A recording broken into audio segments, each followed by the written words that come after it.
मनमोहन सिंह और नरसिम्हा राव ने अच्छा काम किया, लेकिन बढ़ती गरीबी पर और क्या बोले नितिन गडकरी।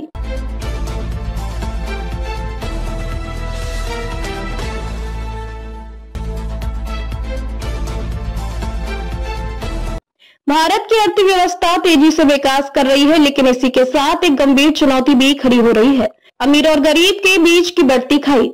केंद्रीय मंत्री नितिन गडकरी ने इस मुद्दे को लेकर हाल ही में नागपुर में एक कार्यक्रम के दौरान खुलकर अपनी चिंता जाहिर की। गडकरी ने कहा कि देश में धीरे धीरे गरीबों की संख्या बढ़ रही है, जबकि संपत्ति कुछ गिने चुने अमीरों के हाथों में सिमटती जा रही है।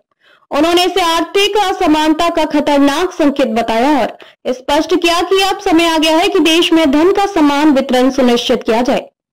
नागपुर में आयोजित एक सामाजिक आर्थिक कार्यक्रम में गडकरी ने कहा, अर्थव्यवस्था को इस दिशा में बढ़ाना होगा जिससे रोजगार सृजित हो और ग्रामीण भारत को मजबूती मिले।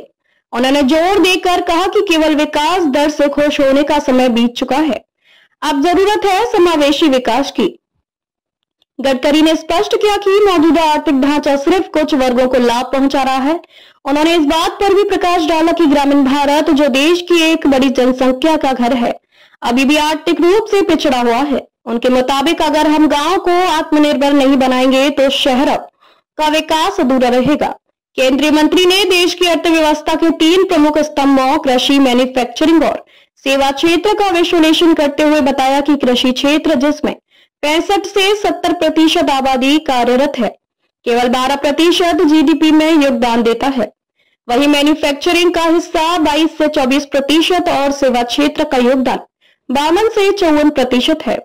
गडकरी ने स्वामी विवेकानंद का उल्लेख करते हुए कहा, एक भूखे व्यक्ति को आप दर्शन नहीं सिखा सकते, पहले पेट भरना जरूरी है। इस टिप्पणी के जरिए उन्होंने आर्थिक विकास के मानवीय पक्ष को रेखांकित किया। गडकरी ने पूर्व प्रधानमंत्रियों पीवी नरसिम्हा राव और डॉक्टर मनमोहन सिंह के आर्थिक दृष्टिकोण की सराहना की। उन्होंने कहा कि इन नेताओं ने भारत में उदारीकरण की नींव रखी और वैश्विक आर्थिक प्रणाली से भारत को जोड़ा। हालांकि उन्होंने ये भी जोड़ा कि इस दौर की नीतियां संपत्ति के केंद्रीकरण को पूरी तरह नहीं रोक पाई।